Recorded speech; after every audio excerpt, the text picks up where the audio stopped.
Let me tell you something that almost nobody notices, not even the person living it. There's a quiet type of strength that exists in every friend group.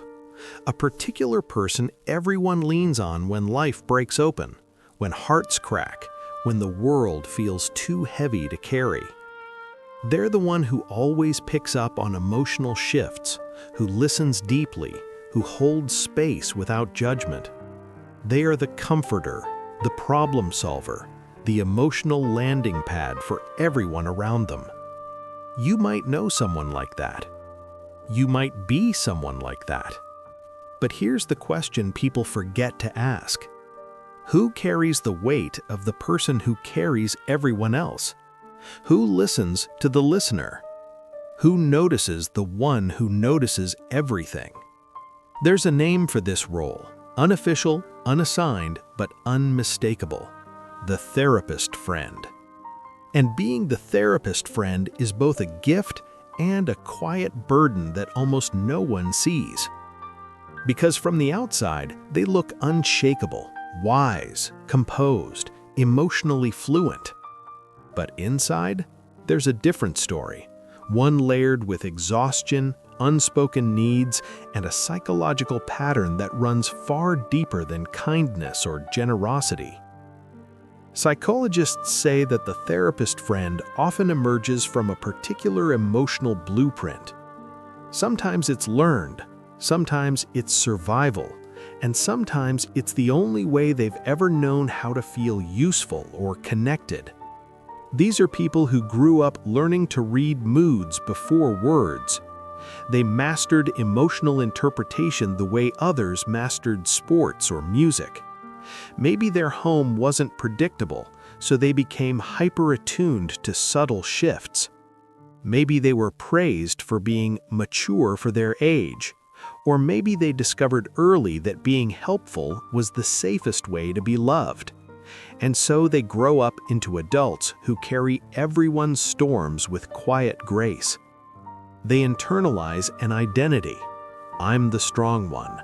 I'm the stable one. I'm the healer. It becomes their calling card, but also their cage. Here's something most therapist friends won't admit. They're exhausted. Not dramatically, not visibly, not in the way that announces itself. It's a softer kind of tired. The tired of holding conversations that never truly end, of absorbing emotions that weren't theirs to carry, of being available at all hours because you always know what to say. People confide in them deeply, intensely, constantly. And they love helping, they really do. But somewhere along the way, they start shrinking their own needs. Not intentionally, not consciously. It just happens. Why? Because in their mind, someone else's crisis always feels more urgent than their own. Someone else's pain always feels more deserving of attention.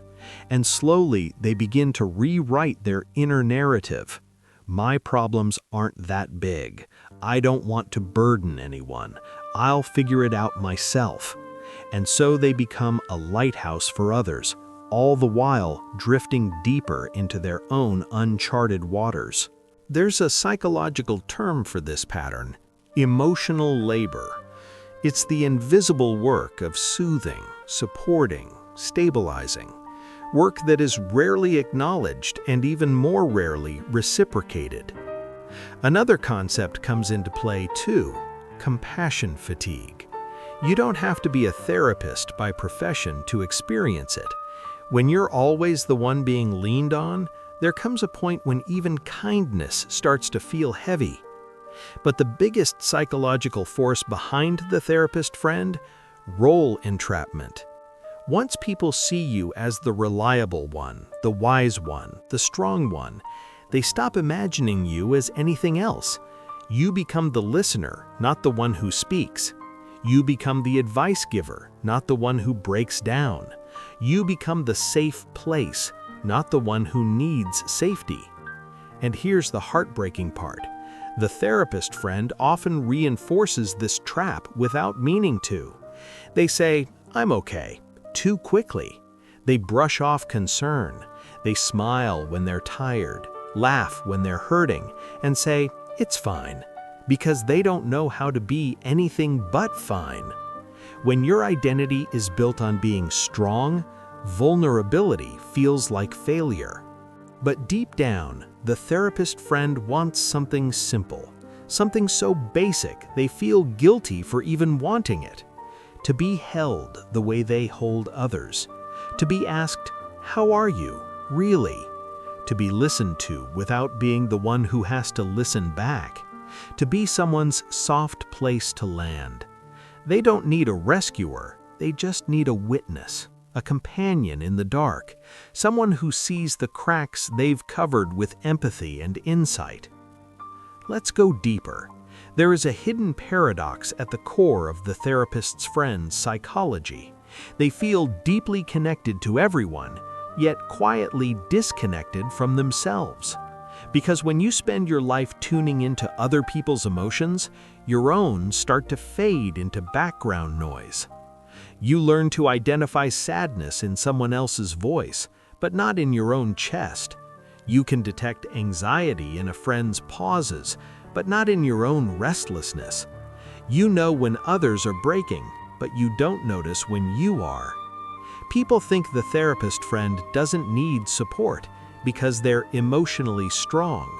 But emotional intelligence is not emotional immunity. It's entirely possible to understand emotions and still feel lonely inside them. There's another layer, one that's rarely talked about. Many therapist friends struggle with something called self-invalidation. It means they dismiss their own feelings because they see others as having it worse. So they tell themselves, "I shouldn't complain. It's not a big deal. Other people have real problems." But pain doesn't work like a ranking system. Your hurt doesn't become less real just because someone else's hurt is louder. So what is the solution? How does the therapist friend break this cycle without losing the part of themselves they value? It starts with one radical shift: allowing themselves to receive, to open their mouth and not only speak wisdom, but also speak need, to let someone in, to say, even quietly, "I'm tired, I need help, I need someone to listen to me for once." This isn't weakness, it's balance. Even rivers need a source. Even healers need healing. And a therapist friend who learns to receive becomes even stronger, not because they carry more, but because they finally stop carrying alone. If you are the therapist friend, hear this clearly. You deserve the same softness you give to everyone else. You deserve rest. You deserve support. You deserve to be listened to without earning it through usefulness. You deserve relationships where you're not the only one holding emotional weight.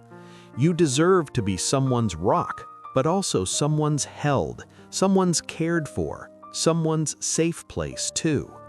Because strength doesn't come from being unbreakable. It comes from knowing you don't have to be. And maybe, just maybe, the bravest thing a therapist friend can do is let themselves be human in a world that keeps asking them to be the anchor.